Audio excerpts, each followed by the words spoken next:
waaw ginnaaw bi ma leen nuyuwaatee bu baax MBC maa ngi lay nuyu bu baax di nuyu sëñ Daouda di nuyu waa kër gi yëpp bon fi ñu commencé information yi mooy tey Corée du Sud tey président ba moom Yoon Suk Yeol dafa déclaré benn état d'urgence benn rapport agence presse coréen moom moo wax loolu nee na seen parlement bi tey dañ waroon voté benn loi martiale léegi opposition bi loolu lañ bañoon ba tax ñu wàcc ci mbedd mi ak seeni citoyen dem parlement pour loi bi bañ jàll si noonu si la président bi jëlee décret def état d'urgence armée bi wàcc ci parlement ba pour sécuriser foofu yëpp si noonu si nga gis militaires yi wàcc ak seeni blindé yëpp waa biir Séoul ak ay hélicoptères yuy naaw ci kaw parlement bi pour gën a sécuriser parlement bi mais par la suite ñaari information jot nañ ko ci mooy que ni loi martiale bi député yi dañu voté contre loi martiale boobu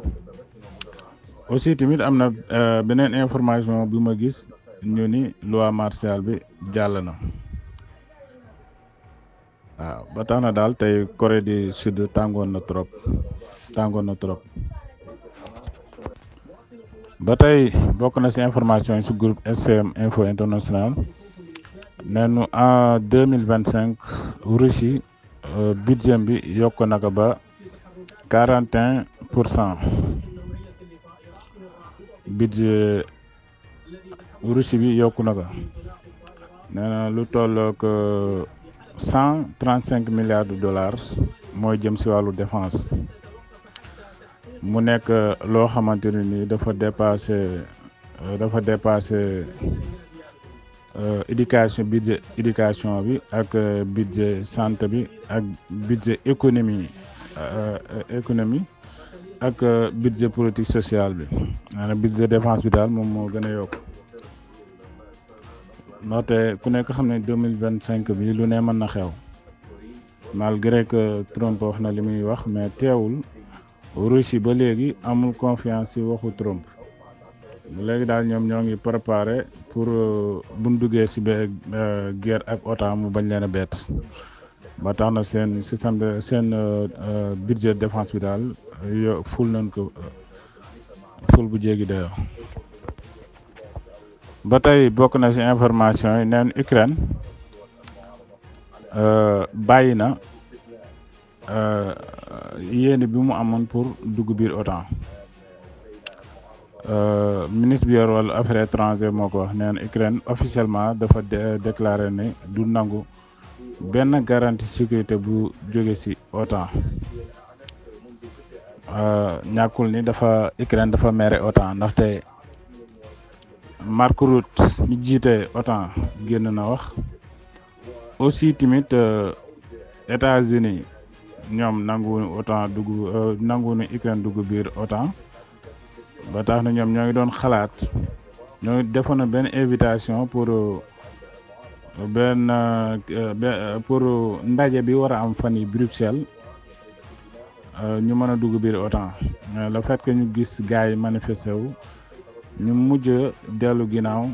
ci lu ñu bëggoon muy dugg biir OTAN ba tey bokk na ci information yi ci groupe SCM Info International mooy que ni président France Emmanuel Macron bi muy dem Arabie Saoudite F-15 SA armée de l'air saoudien ñoom ñoo ko escorté avion français bi ci jaww saoudien maanaam ñoo ko gunge daal ba mu sore Moyen-Orient bi ñu koy soog a bàyyi ndaxte Emmanuel Macron dafa demoon démb doon waxtaan lu jëm ci wàllu Liban ak yeneen daal. ba tey bokk na ci information yi ci groupe SCM info international mooy que ni soldaaru Ukraine yi nekk biir région de Kursk dañu jot benn ordre mooy que ni dañu jot benn ordre ñu ni leen na ngeen tenir région de Kursk ba Donald Trump yéeg ndaxte Donald Trump bu yéegee dafay teg benn waxtaan léegi waxtaan boobu bu fekkee ni maanaam ñoom soldaaru yi nekk biir région de Kursk dafa fekk ukrainiens yi bu boobaa ñoom li ñuy proposé mooy échanger suuf mooy que ni bu ndee bay bàyyi région de Kursk day fekk Russie aussi tamit joxaleen beneen suuf si biir Ukraine waaw ba tax na daal actuellement ni ñoom ordre boobu la ñu jot ñoom soldats yi nekk région de Kursk actuellement ni nag Russie mi ngi def foofu benn offensive bu jéggi dayoo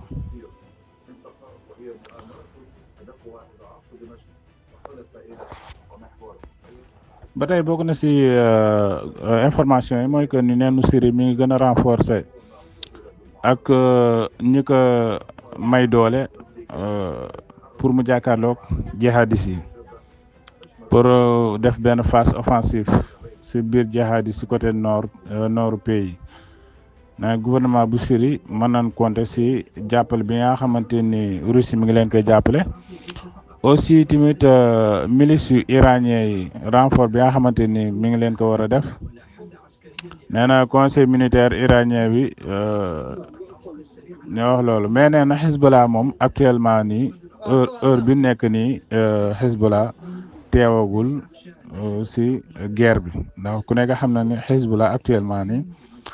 dafa nekk ci benn guerre ñoom ak Israël bien vrai que def nañ cessez-le-feu mais tout est possible ndaxte actuellement ni ñoo ngi jokkalante ay tiir comme ni ma ko waxee woon démb ba tey bokk na ci information yi moom Mark Rutte moom nee na gisul Mark Rutte mi jiite OTAN nee na gisul maanaam pour ñu invité Ukraine muy dugg biir alliance bii di OTAN nee na actuellement ni Ukraine mënagul dugg biir OTAN nee na daal lenn kese la ñu mën ci jàppale ko mooy que ni di ko jox ay armes mu xeex moom loolu la wax moom secrétaire général bu OTAN Mark Rutte ba tey bokk na ci information neen actuellement nii Palestine dafa demander pour bokk ci banque BRICS nee d'après conseil Mohamed Abbas nee na Palestine actuellement nii loolu la bëgg muy bokk banque BRICS te am na yaakaar ñu accepter que loolu ñoom waa membre BRICS yi te aussi nee na membre BRICS yi actuellement Palestine am na ay relation yu baax ak ñoom ku ci mel ne Russie ak Chine ak Afrique du Sud ak Brésil maanaam daal état yooyu yëpp ay seeni ami lañu ñoom waa Palestine ba tax na nee na moom Mohamed Abbas moo wax lu mel noonu nee na population Palestine loolu lañ bëgg pour bokk BRICS ba tax na nee na actuellement nii daal ñoom pare nañ pour rejoindre groupe BRICS boobu maanaam ci relation yu mënta doon maanaam bokk ci kuréel gi wala maanaam bokk ci seeni banque ak côté commerce beeg yëpp neen daal statut bu mënta doon daal pare na pour bokk ànd ak ñoom waa BRICS moom Mohamed Abbas loolu wax ba tey bokk na ci information neenu armée russe dafa actuellement nangu na localité bu Novodarovka nekk ci région bu Zaporijia ak Romanovka nekk ci région de Donbass bon ki xamle loolu nag mooy ministre de la défense bu Russie. ba tey bokk na ci information yi neen armée Syrie bi ak ñi koy jàppale nee na seen force alliée yi repoussé nañu attaque formation yu kurde yi ndax actuellement Syrie boo gisee offensive bi li tax mu gaaw te am doole mooy que ni ñeenti groupe ñoo jàkkaarloog armée bu Syrie bi ñeenti groupe looloo tax offensive bi am doole photo bi yoroon naa ko sax mais am na photo bi di moins am na fu ma ko gisoon ci benn site mais daal nga gis ñeenti groupe yëpp ku nekk ak turam ñooñu ñëpp nag ñoo ànd di xeex Bachar al-Assad pour mu wàcc ci ñeent ñooñu sax am na ñoo xamante ni ci biir armée bi leen jógee mooy ñi waa Turquie préparé boole leen ak ay mercenaires lu tolloog ci 28 militaires yoo xamante ni ci armée Syrie bi lañ jógee ñooñu ñoo jóge Turquie maanaam ñooñu lañ préparé bi biir Turquie. ba tey bokk na ci information yi Financial Times dafa déclaré ni njiitu OTAN ñu naan ko Mark Rutte dafa déclaré ni dafa mise à garde Trump ci benn réunion boo xamante ni réunion bi ñoo ngi ko doon def biir Floride nee na menace sérieux yi nga xamante ni États-Unis def na ko maanaam Donald Trump def na ko ni bu ñëwee accord de paix day am ba tax na neen bu fekkee ni accord yi Donald Trump forcé pour maanaam d'accord ak Russie pour ñu arrêter guerre bi bu fekkee dafa nekk accord yu baaxul ci Ukraine bu boobaa dina nekk loo xamante ni nii luy neex Kim Jong la ak Xi Jinping ak Poutine. ba tey bokk na ci information yi neen décision autorité Russie bi dafa ne décision bi Joe Biden jël muy gracier doomam bii di Hunter Biden nee dafa nekk loo xamante ni énorme dommage la yu autorité américain yi ba tax na maanaam comme liñ doon toppee Hunter Biden mu jëm ci wàllu fiscal ak wàllu armes yaa xamante ni fekk nañ ko ci biir dëkkam te moom Hunter Biden bii sax biir Ukraine waxoon na ni defoon na fi ay armée kii biologie ay laboratoire biologique comme maanaam comme corona bi fi doon am ak doon nañ wax ni biir Ukraine googu lañ ko installé woon ci guerre bi ci la ko Russie bombardé moo tax corona ba fa lay am parce que guerre bi dafa tàkk rek corona bi jeex ndaxte booy xool li waral guerre bi sax mën nañ wax loolu mën na ci bokk ndaxte am na loo xamante ni mënoo ko def fekk jàkkaarloog nit ki di xeex ak moom waaw ndaxte laboratoire yooyu biñ leen bombardé rek ci la corona bi jeex te Hunter Biden moom neen bokk na ci ñi créer laboratoire yooyu biir Ukraine ba tax na moom avant papam di wàcc sax doon nañ wax ni bu wàccee dina amal ak yoon loi wu États-Unis nag des naa ko miin mais li ma gis bu fekkee ni Donald Trump mën na ci dellu ginnaaw ba topp ko ci yoon dina ko def wala aussi tamit mu nekk loo xamante ne nii ku nekk xam ne ni États-Unis continuité la te aussi tamit démocrate yi ak républicain yi c'est la même chose daalu ndeyjoor ak daalu càmmooy rek la waaw malgré que ñoom boo gisee li tax ñu defee ko noonu dañu bëgg a wax ne am na démocratie c'est parce que waa États-Unis ñooy fal waaw mais par rapport ak Chine comme ni ma ko expliqué woon Chine nga xamante ni benn parti moo fa am mais pour wax daal ñoom bien vrai que dinañ def seeni cinéma ñoom dalu càmm yeeg dalu ndeyjoor yooyu muy républicain yeeg démocrate yi ndaxte da ngay xool début ba si guerru Ukraine bi républicains yi ñoom ñoo gagné congrès ba te dañu woon duñu fournir benn arme Ukraine te bañ demee ba dañu mujjee joxe seen accord ba instant bi ñu toll nii lépp armée munition yu Joe Biden jël di ko yóbbu Ukraine congrès républicain yi ñoom ñoo si ànd mais nag comme ni ñu ko waxee rek seen lépp daal film la tey Donald Trump bu ñëwee arrêté guerre Ukraine bi c'est parce que seen scénario bi foofu la waroon yem seen scénario bi foofu la waroon yem ndaxte man même ba fi Joe Biden nekkee doon naa wax ni guerre Ukraine bi bu demee bay arrêté du doon maanaam du si président Joe Biden lay jeexee mais beneen président américain moom moo koy jeexal ndaxte ñoom seen lépp dañ koy programmer ñoom américain seen lépp dañ koy programmer fii ba 2050 programmer nañu adduna bi nii lañ ko war a doxe wala naa ba tey bokk na ci information yi Lavrov moom dafa déclaré maanaam moom proposition yi bi occidentaux yi jël muy def cessez-le-feu guerre bi entre ñoom ak Ukraine nee na maanaam moom dafa critiquer proposition yooyu proposition occidentaux yooyu maanaam pour def benn cessez-le-feu Ukraine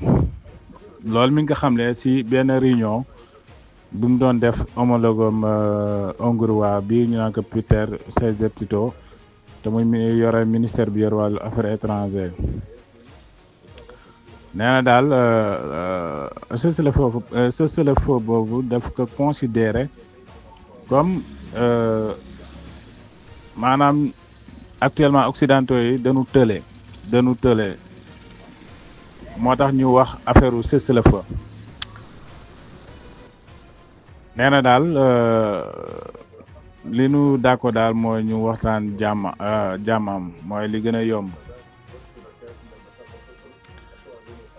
mais ay cessez-le-feu yi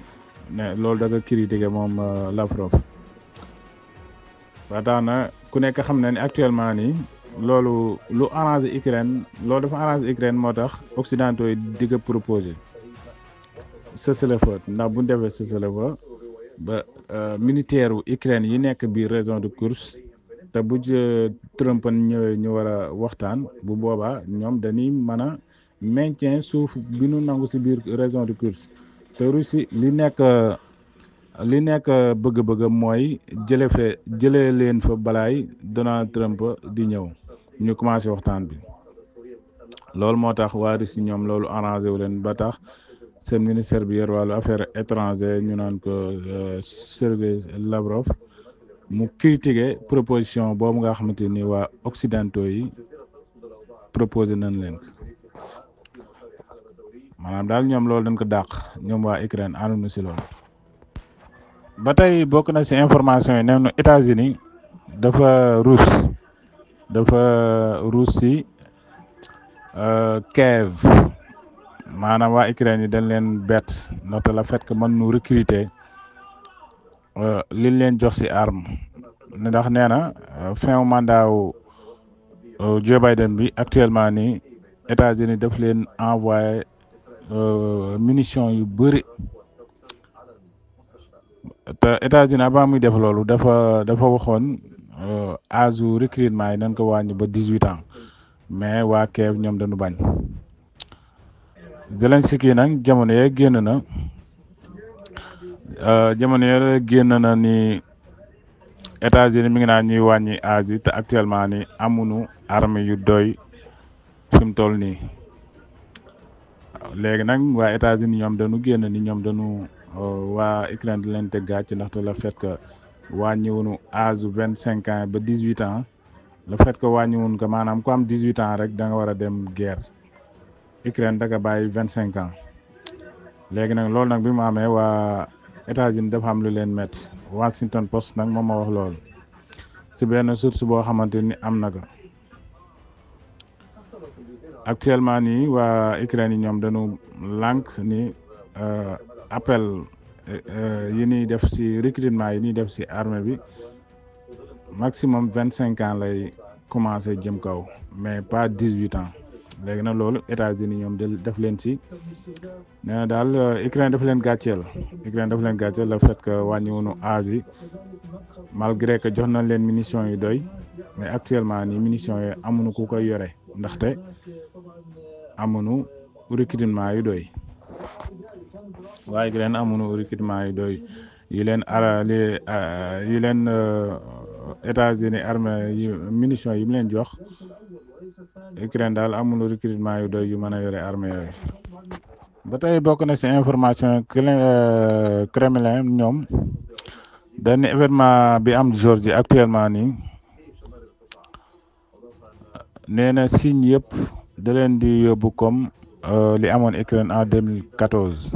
Dmitry Peskov moo wax loolu moom porte-parole bi yor wàllu président bu Russie dafa comparer manifestation yu Géorgie yi comme Ukraine 2014 nee nag ñoom actuellement nii duñu def benn intervenir ñoom waa Russie malgré que am na 113 policiers yu si blessé fi mu toll nii am na 113 policiers yu si blessé ba tax na président bu Géorgie moom nee na li am ni du kenn ku dul maanaam manifestants yi dafa am ñu leen financé ñu jóge bitim réew manifestants yi nag ñoom dañu bëgg ñu génn complètement ci Russie dugg biir Union européenne mais gouvernement bu Géorgie ñoom dañu bëgg a maintenir ak seen diggante ak Russie léegi nag si noonu si les manifestants yi commencé boobu ba léegi Géorgie mi ngi tàng na jër boobu ba léegi mais daal gouvernement bi ñoo ngi maintenir affaire yi malgré que tàng na waaye daal nee na ñoom duñu may président bi ne duñu may kenn di ñëw di déstabiliser seen réew ñoom waa Géorgie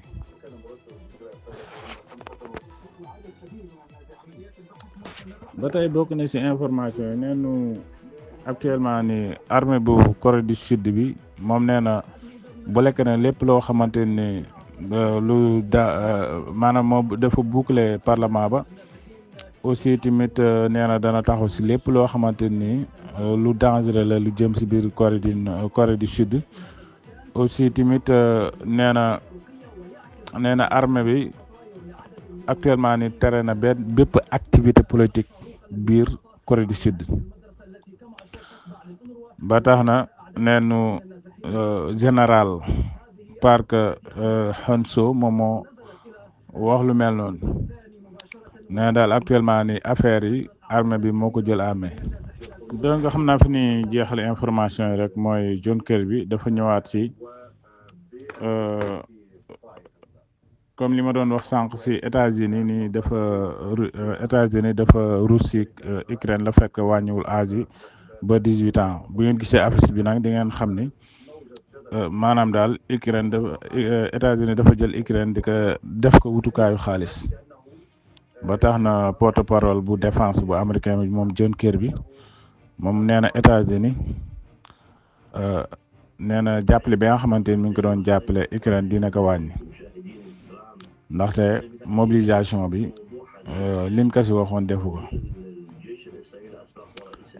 mooy li ñu yàgg di wax rek États-Unis moom dafa jël Ukraine def ko comme wutukaayu xaalis waaw donc kon xam naa fii laay tàggoog yéen di leen wax ni jàmm ak jàmm ba suba ak jàmm incha allah aussi tamit di leen fàttaliwaat social bi di ngeen jàppale nu si connexion bi comme ni nga waxee numéro bi moom mooy numéro am na Orange Money am na Wave waaw ku ñu mën a jàppale si connexion rek nga jàppale nu si ba tax na foofu laa leen di tàggoo di leen wax ne jàmm ak jàmm ba suba ak jàmm incha allah.